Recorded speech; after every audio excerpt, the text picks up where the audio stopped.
They say a man never really knows himself.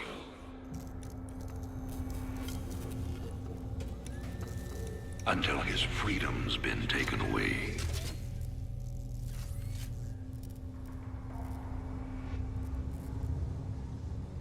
I wonder, how well do you know yourself?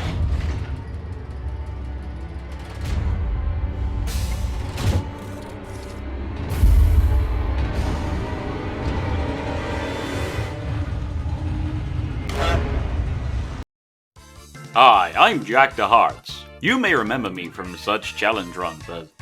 you know what, that reference is too wordy for a good intro, so, hey there, how's it going? Are you having a good, Kwanzaa? Okay, enough babbling. A lot's been said about the Starcraft 2 campaigns, but too easy isn't often made criticism. The games have far too many just overpowered units and abilities, and they can all be beaten with the cheapest unit from each race. So this time around I want to do something a bit different. Instead of using good units, we'll only be using the bad ones, the very worst of the worst. For this run I've decided to go with the units that fellow Starcraft enjoyer Giant Grant Games put in their tier list to be D grade units. These happen to be the Firebat, the Hellion, the Predator, and the Wraith. Each unit is generally outclassed in their own intro missions, and they only get worse from there. So let's ask the question. Can you beat Wings of Liberty with just D-tier units? Well, no, you don't have access to them in the first 3 missions, so we'll obviously have to lay some ground rules. Number 1, I must sacrifice all non-D-tier units at the first available opportunity without attacking and may only build Ds 4. Mastara and any no-build segments are exempt from Rule 1, but I can't buy upgrades for any unit I can't build. For this challenge I'll be playing on hard. I thought about brutal, but alas, I am a lowly diamond on a good day. So with all that said, let's get into the run. There isn't much that we're going to be able to purchase from the ship. I can't get any mercs, of course, and there's no way to beat Smash and Grab without a unit to build. The Evcuation is going to be our first stop. But first, I'll purchase the range upgrade for the bunker. The Firebat is our first and arguably worst unit. We'll send these 2 medics off to die because sitting there and killing them with the bats would literally take minutes. Get to the first base and start mining. Wings is extremely stingy with its starting SCV count, right up until the final 2 missions, so SCV production is key. The mission gives you a few starting bunkers, but you'll want to first focus on building any amount of units. 2 bats is not going to cut it when they probably have the worst DPS in the game. The first transport goes smoothly, but I lose the second and half the group before my bats can slowly waddle up and rescue them. With only 2 range, the bats need to get up close and personal to hit anything, but unlike their Brood War counterparts, they are far too bulky and slow. And in vanilla, they have an extremely slow wind up to the attack, which they have to wind up again every time they move. Making use of the bunkers will help me with the 3rd and 4th transports, but without anything that shoots up, my only method of overlord removal at the moment is turrets. But the evacuation goes smoothly enough, and collecting all the research, we get out of there and head to Breakout. Before we go there though, we'll buy the bunker upgrade and wider flame for the Firebats. Now we get our second unit of the run, the Hellion. Much faster, less bulky, less expensive. It's what the Firebat wishes it could be. The start of this mission was not easy as usual though, as I could only get a handful of bats and bunkers up before the first night. Still though, only melee units spawn, so 3 Firebats in a bunker will prevent anything getting close. When the Hellions arrive, I immediately start building an armory. Getting upgrades early will be the key to most missions. Hellions, unlike Firebats, can be repaired, so keeping them alive is much easier. It's a simple mission, everything is classed as light and Hellions have good range. They also happen to be cheaper than Firebats and don't cost gas. During the day, I empty out all of my bunkers and send the bats around one side of the map, while the Hellions tackle the other. Keeping them together is often a bad idea, as the bats will bunch up and get stuck behind the Hellions. I'm not really sure why killing 2 infestors gives us the ability to put guns on bunkers, but I ain't gonna question it. Any amount of damage is welcome, and I sense the Shrike turrets are going to be invaluable going forward. Saying hi to the only likeable character in this game, he asks us to go on a mining expedition. It's a little slow to start off with. I'm unable to even get the secondary CC found up this ramp until I can get some units out. But once we do, it's not much of a hassle. Hellions protect SCVs, and I can draw muters to turrets at home. Any Reapers that appear I will try to grab before they can do anything. 1 or 2 will get some shots off. Oh well, run over I suppose. Can't be done. To the lava pits with you for ruining this challenge. I do mess up pretty badly near the end and lose most of my workers in the second CC, but with some fancy flying with the one that's left, they can collect whatever the Hellions can't. Oh yeah, there was also a Brutalist, which when dies drops the Planetary Fortress upgrade. Now with a couple of units, we can go to Smash and Grab. First, get rid of your starting army and be ready to sack the Marauders as soon as they arrive. We don't need any of Swan's experiments here. Just get up a bunker before the first attack, and after about 3 minutes the Stalk will die. Gas is a premium in this mission, so I'll only be mining a little for upgrades and focusing mostly on Hellions. It's easy enough to build up a fleet of cars, but getting to the base will take longer than destroying it, just due to the number of things in the way. We'll grab the research with the command center fly and the rest on the way. You'd think taking down 3 giant stone golems with laser vision would be more difficult when all we have is flamethrowers, but they fall before the Zerg even get close. Now, I didn't think we'd be able to do Belshir at our current level, and I wanted to next Protoss upgrade, so I attempted to finish the Columns questline. This didn't really work, however, as while I could easily defend my base, I couldn't really attack any of those Zerg bases without air units. Their AI is such that unless a unit has the ability to shoot up gets their aggression, they will never move into turret range. So I tried trains instead. That proved to be close, but I wasn't quite doing enough damage. I couldn't quite get enough things out in time. So, welcome to the jungle. This mission sends Void Rays and Scouts at you quite often, but defending your starting base isn't too difficult with a few well-placed bunkers and turrets. I train a few Firebats to start off with, but I mostly want a mobile force of Hellions. Production begins as soon as possible, and I find whenever the Tal'Darim attempt to seal, I can often rush 2 cars to a probe and they'll never be able to capture any of the vents that are close to my base. I set up some bunkers outside my future expansion and start sieging the best I can with the cars. Eventually the base is cleared and I can expand. This is essential to getting more money. I can protect the 4 vents on the left side with bunkers and turrets. Once I have enough cars, I grab those 4 Terrazine sites, eliminating the ground army and a few streams of blue fire. I grab all the research, and setting up a bunch of turrets on the right will let me harvest the last 3 Terrazine at once. My Hellions are more than enough to take out any threat that doesn't fly. Zealots just evaporate looking in my direction. I finally have some Protoss research and can get what is probably the most essential upgrade in this run. 5% attack speed per upgrade seems like almost not worth it, but low attack speed is one of the reasons these units suck so much in the first place, so every little bit helps. Feeling good about my encounter with the Tal'Darim, I decide to challenge them again. We go to the dig, and it begins with a short no-build segment where the starting units are just barely able to get to the starting base. Once they're through though, it's time to start building. We need a lot of bunkers, they should all be filled to capacity by Firebats. The range upgrade for bunkers is essential since enemy units that can't see up ramps will have to walk close and into bat range. Holding out until I have control of the gun was not easy, I failed quite a few times. But eventually it's possible to fill 4 bunkers with Firebats at the top entrance while sticking some planetaries and a bunker on the south entrance. Turrets are essential again, but if they get placed in front of Planetary Fortress they will get wrecked. Shooting down the airwaves isn't too difficult. Stalkers and Immortals and Colossus are high priority targets as they will all destroy bunkers even if they are in range to be attacked, and it's important to get this research before they start spawning Colossus. It takes a few attempts, but eventually I'm able to keep the base secure until recovering the next piece of the artifact. Defeating the Tal'Darim gives us some more research. Orbital depots are nice, but the extra gas income will be essential, so we'll grab microfiltering and head off to attempt trains again. I did the dig first, since completing 12 missions allows you to unlock SEV upgrades in the armory. Multi-build is super useful in this mission to help us get factories faster. With those made, we can quad pump Hellions ASAP. Firebats are complete dead weight here. Yeah, I just don't think there's enough DPS possible to take down the first train before it passes by, so got no choice. But we can only miss one, and the second train barely falls before getting into the second base. My Hellions are under tank fire. But from there it's a pretty simple mission, massing as many cars as fast as possible and parking them outside the base and then constantly using start step to get as much DPS as I can. It's slow but steady. When they start constructing bunkers I split up my Hellions and take out as many as I can. When the kill team shows up I put their name to the test. The fast trains are even easier, and I have around 50 Hellions and a planetary fortress set up to net the last units so my cars can fire down the final train. Recovering the adjutant from the train is just the first step. Now we need to go and decode it, and that means visiting Orlan. We get the upgrade to the Hellion on this mission. The Vulture can basically do everything the Hellion does, but better. It's also cheaper and has the awesome Spider Mines upgrade. Unfortunately, they must join the scrap heap, and I mostly focus on a few Hellions to start collecting our scrap. Then use that scrap to make more Hellions and start poking at the top CC as soon as I can. Ironically, the Firebat are particularly good at countering Hellions in tight areas like this, since they are classed as armoured, whereas the Hellions are light. I won't be able to take out the CC entirely, but I can hold position a few of them in the mineral line to catch any spawning SCVs while I go repair, mass a few more, and take out the other 2 mining bases. Gathering 6,000 minerals couldn't be easier, and Mira gives us the use of her entire forces.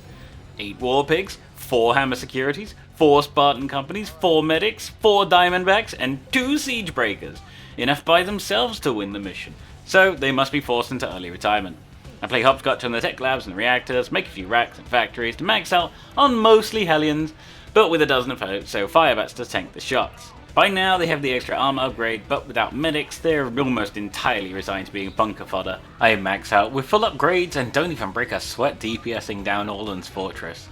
Now, one might have expected me to go to the Protoss missions as soon as the dig was complete, just to get closer to maxing out on research, but there is an issue. No Protoss building can actually produce any of the units I'm allowed to use. Without them, it's impossible to max out both research trees. So finally, after struggling through 15 missions with just flamethrowers, we are able to unlock a flying unit. In fact, the Wraith is the only unit I can make that even shoots up. Until now I've been relying on turrets and Shrike turrets, but that changes today. For the low cost of just 150 minerals and 150 gas, I can have a flying unit that may sometimes be good at taking out enemies in the air, if you mass them in large numbers, and have energy for cloak.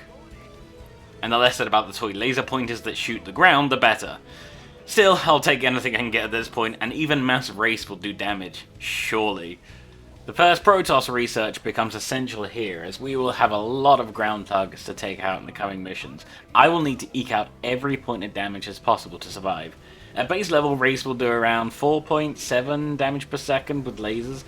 With the third attack upgrade, this jumps to roughly 7.6, which is more than a 50% increase in damage. And that would probably sound impressive if the 50 Mineral Marine didn't do almost 10 damage per second at base level. And every time I see a unit or building live on a few hit points needing an extra volley of attacks, I just sigh and wish I had some Vikings. Still though, Engine of Destruction isn't too difficult. Cloaking is what makes this run even viable, as there is a severe lack of detection in this campaign. I'll chip away at any buildings or units that might be dangerous to the Odin and do my best microing damage race back to home for repair, but with so few hit points, I don't want to take too many risks. The first and second bases fall easily, and by now I have a few bunkers set up for defense. Hellions behind bunkers are more efficient, and cloaked wraiths can take out tanks eventually. I mass more raids and then start increase Hellion production. They're cheap and they make great fodder to hang around the Odin's feet absorbing hits. And with the Odin secure, I collected enough research to unlock our final, and spoiler alert, least useful unit. The Predator has almost nothing going for it, aside from being better at tanking up roaches and ultralisks, which do show up quite a bit. Unfortunately, they cost Vespin. A lot of Vespin. And Wings of Liberty is infamous for having ridiculously limited amounts of Vespin in most missions. 2 Wraiths cost the same as 3 Predators, and Predators are even more supply inefficient. Much more importantly, I can get the final upgrades in the armory. Fire suppression will help mitigate so much repair money, and orbital commands will let us use mules. The Wraith upgrades also help considerably, as a 20% chance to avoid all damage can make all the difference, especially since the cannons and spore crawls are going to be some of our toughest opponents, and they will need to be able to cloak for as long as possible. I'll finish off Dr. Hansen's questline just to get the Protoss research. Using my starting barracks, I make a wall at the south entrance. Filling bunkers with firebats, supported by a few turrets and SCVs, should hold for the whole mission. I won't even be able to move out of my base without attracting the attention of broodlords, so first I must make some brace and push them back. Massing a bunch of Hellions and Rays, I can take the top base and then use a planetary fortress and bunkers to hold a choke, while I keep building up my forces. Once I have about 20 to 30 wraiths, I am able to breeze through the infected settlements. Sniping detection will make this even easier. You won't even have to risk much. And with that done, the third Protoss research is available. Auto refineries are almost always better, and this run is no exception. I could have come here earlier, but without a flying unit, you're completely trapped in one corner of the map. I throw away the starting units, including the fancy new medevacs. We won't be needing them. Kerrigan is quickly heading towards the first data center, so I start immediate Wraith production. It's the only thing I'll be able to get out in time. Every bit of gas I have goes on upgrades or raids. Using turrets, bunkers, and 2 to 3 Hellions, I can keep my base secure. I don't want to waste any gas on firebats and as few minerals as possible on Hellions, since they have no escape. I managed to get out a handful of raids, and they're just barely able to destroy the first data center before Kerrigan can get to it. The next one, however, will be much more difficult. It's surrounded by a Zerg base and there's detection everywhere. First thing I do is mass up as many raids as I can in the little time I have and try and snipe as much as I can while I float over a second command center. Landing it, I manage to get up a planetary fortress. I can float over my factory and keep up Wraith production, making mass Hellions where my new base is now located. I mined out the starting base and need to migrate as much as I can here. Thankfully, Kerrigan ignores my units for the most part. With as many raids as I can muster, I dive the spore crawlers around the Brutalist to remove the detection before slowly giving it a very uncomfortable tattoo removal. We ride up to the last data center and trigger some of the Niders, then rally and dive again. Eventually it falls. Kerrigan is defeated. For now. The Brutalist gives us mech regen, and I will need it before going into one of the hardest missions. The extra 100 energy would make raids a lot better, but passive regeneration for 3/4 of my available units cannot be turned down, and gas will be an even bigger premium the more we go on. Supernova starts with a short no-build segment. Once again, limited SCVs make the early game very hard, and I reset quite a few times to get the correct setup. I try planetaries, I try different combinations of balls, I even try firebats, but eventually I land on an opening strategy of a couple of bunkers at the top of the ramp with 2 to 3 Hellions behind. I start making race as soon as I can to try and intercept the 3 waves that attack from the northern base. It's essential to build an armory as fast as I can on the far right side. Once it falls, we won't have enough money to build another, so start air upgrades and start praying. Clearing the Protoss on this map was a puzzle in itself. My units just do not do enough damage to be effective. Once I get a good clear of the bottom area, I can ignore the units that are around the research. I'll need to avoid as much damage as possible. When the north base is destroyed, the next closest will start sending units to attack, including Immortals and Colossus. The best thing I found to do was set up raids outside of detection range and wait. Cloak and focus down on any unit that shoots up, uncloak and zap puts left. Turning off auto repair will help a lot since fire suppression is free healing up to 50% building HP. I don't make any more Hellions after the initial 2 or 3, I'll need every little bit of resources for Wraith production. Mining out the southern area doesn't take long, I use mules to collect Protoss research without having to fight the units around it. There's absolutely no way to take out that base to the right with what pathetic forces I have available, so I'll have to go stealth mode. I head north and sack some SCVs to take out the units here, sniping cannons and do my best to micro, but this mission really shows off why the Banshee is superior. Raids are extremely unresponsive, they've got poor acceleration on top of their other issues. I reset a few times just because I mistime how long it takes to get out of enemy range and end up losing units that should have survived, even with my D-tier reactions. At one point, money becomes so tight that I have to fully reset. I just do not have enough money to get up what I need. I save this by getting a Hellion out just before the third wave from the north and dive into the base, collect a few hundred more minerals. This is just enough to get up another 2 raids and push harder north. I take this base again and almost lose too many raids to sentries of all things. Avoiding the main Protoss bases and leaving them to be wiped out by the fire is the best strategy. Up across the canyon with as many SCVs as I have and mine a little bit more. I was a little bit sloppy with controlling them while trying to collect the final research and a bunch of minerals, but with a little bit of a mule exploitation I can get up about 2 dozen raids to fly across the danger zone and into the back of the base. They 2-shot most things that will hurt them, so as long as I don't lose too many, we'll have enough time to DPS down the objective before the CC becomes the main ingredient in a Firewave Protoss sandwich. Before heading to Char, we'll need the final piece of the artifact, so I'll break the cattle bruisers as much as I can during the no-build segment of Maw. Once we get a base established, I send off the BCs to die and start Wraith production along with a wall of bunkers. Again, without transports, there's no point building too many ground units for defense, but I will make a few anyway to collect the minerals around the starting area. I exploit scanner mules to collect as much gas as I can to start with and build up a small Wraith force. They sneak in from the north and are able to snipe the ripfield generator and get out before taking too much damage. Situations like this, when mech regen really shines, they can decloak and regenerate while I finish mining out the starting area. I also keep watch for drops. Just like in Supernova, they never send observers with their attacks as long as cannons are sniped and raids are in no danger. However, by the time I manage to get enough forces to take down the second generator, my base is wrecked with Archons and Zealots, and I have to reset and be more diligent in my next attempt. I also keep watch for drops. I make more bunkers and exploit a small trick I've been using throughout this run, bunker salvage. If a bunker is about to get destroyed, I can rally to another bunker, empty and salvage. Once you have auto repair on buildings, you never lose a bunker again since the AI stops attacking once it starts to salvage. A second CC assists with the migration of my SCVs, and I make a planetary and a few turrets to help with defense. Since the Dark Templar are available in this map are not built and not in the tier list, I will consider them free units, but mostly I use them for scouting and collecting resources. They help clear the Protoss around my second base while I keep pumping raids, making sure to pull up any damaged ones for free regeneration. Once the 4th generator is taken out, the mothership was born.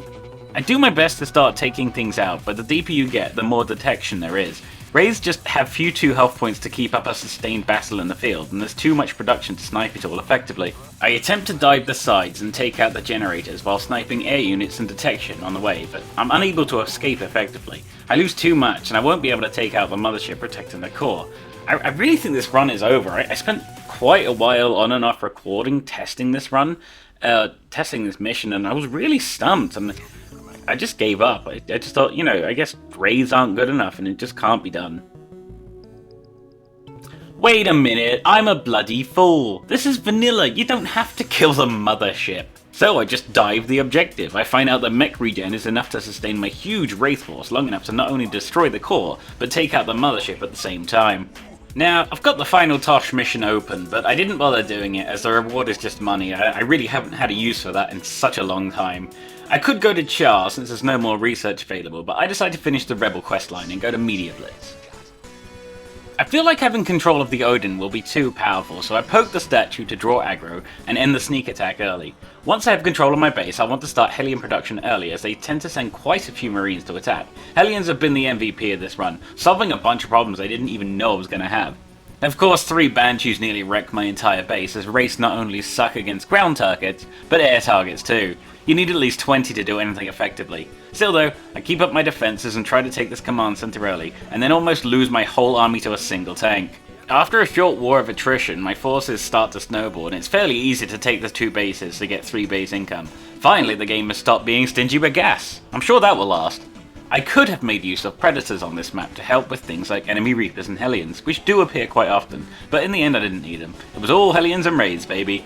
The enemy air may lack detection a lot of the time, but the individual sight ranges for detectors is very hard to work around. I can't even get Raids in vision range of a turret without getting shot. Though, I micro my little heart out and take the flyer base first. Accidentally starting the event and getting a bunch of my forces crushed, but I finish it in the end.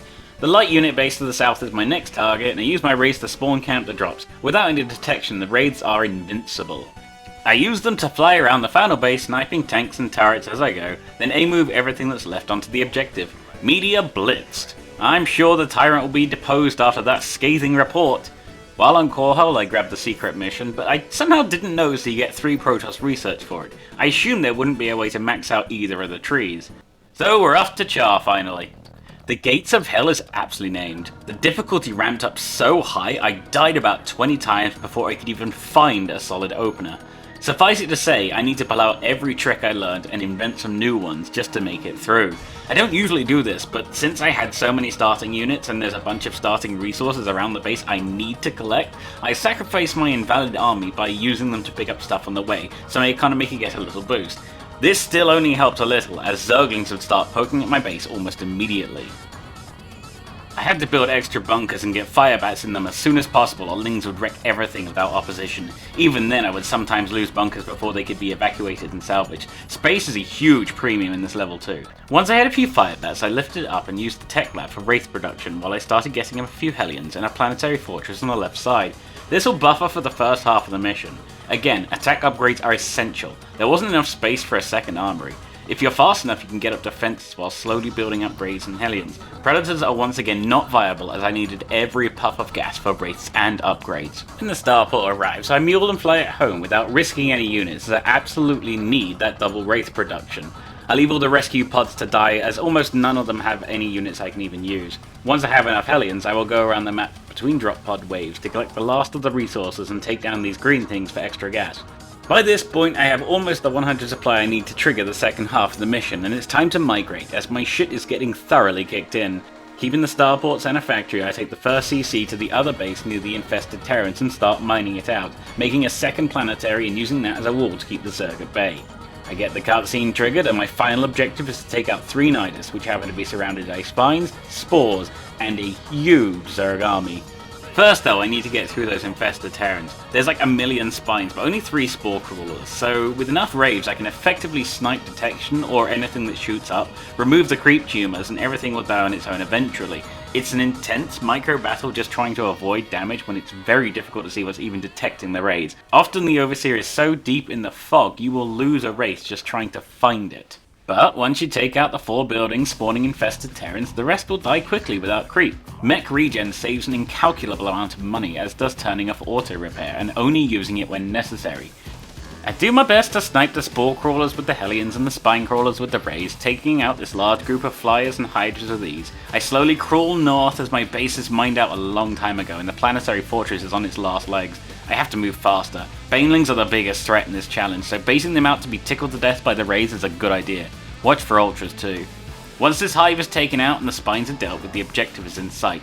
I tried many different things, but unfortunately any amount of damage causes the Nidus to start spawning units. I would try sniping the Spores, but there were just too many. I tried diving the Nidus, but I didn't have enough units to do it. I even tried hiding my base back here and using Warfield's SCVs for free repair, but the Zerg just killed me instead. So I reloaded a few times and just tried to be a little bit more efficient. Saving some gas here, not making an extra tech lab, and only single producing raids at the second base, I was able to squeeze out a dozen or so more units, and by the time we got to the Nidus, I was feeling more confident. I picked off enemies around the edges to lower their starting number and then dived down to the right and made a huge wall of fire. This angered the Nidus, but the units spat out found themselves instantly immolated. Banelings and Roaches would still do counter damage, so I had to move fast, focusing one Nidus at a time, trying to manipulate the positioning so all the enemies would take maximum splash as soon as they spawned. This worked, and I was able to take down the last Nidus. So now we have a choice. I can take a bunch of heroes underground to a free no build level and disable Nidus, but with only Rays and turrets for defense, I'm not confident, especially with how fighting the Leviathan will go. Plus, I do not see Kerrigan taking a lot of damage from raids. Nope, we're gonna have to shatter the sky. And compared to Gates, this level was a complete cakewalk, an absolute joke. I had so much money, I was even able to make Predators, and they were really useful at soaking up Roaches and Ultralisk kit. I get a defensive wall on the left going and start to build up all 3 units, upgrading and easily taking down the base to the south without a loss. I decide to be sneaky and take my half dozen Rays into the first base to poke down the objective. I kill all the detection, and as soon as I think they don't need babysitting anymore, I go home to Macro and lose them all, of course. Okay, reload, just throw your units at it and run out of there. I grab the third base and nicely max out on Predators, Rays and Hellions, taking the northern one first without losing a single Wraith. The Leviathan proves to be not much of a challenge. I was even trying to help it out by clumping up as much as possible, and I still only lost about 10 raids to it. From there I practically just A-move my ground forces into the last 2 objectives while using my raids to snipe dangerous targets like Broodlords or Ultras. And now we go from the easiest mission to the hardest. Finally, it's time to go all in. Wow, you know, when you get rid of tanks, marines, and banshees, this mission is actually pretty hard. I thought the opening part of Gates of Hell was a challenge, but this was on a whole nother level. It turns into a puzzle and comes down to making the right stuff in the right order, 1 PF at a time, using multi-build, and keep making SCVs and get your upgrades going immediately. Timing out the Nova waves also proved to be a challenge. I found though I could defend the first Nidus. Without it, I would find myself overwhelmed at the second, have to go Nova, and then not have enough forces for the third wave. No, instead I had to use it the first possible second, then survive the second wave, and when the third wave spawns, the Nova will have recharged. With Hellions and Raves backing up the planetaries, this shouldn't be too hard. Hydras will hurt a lot. They can't help line up so perfectly. Kerrigan is the next issue to deal with, however. She's not amused by the tickle beans of the Wraiths. One small reprieve though, she's classed as light. My Hellions shining brightly throughout this campaign. You'll also need Cloak Rays, as their 20% invasion will be the difference between a 2-shot and a 3-shot against one of them. It doesn't sound like much, but she will not go down without a fight. Drawing her into planetary range is also helpful.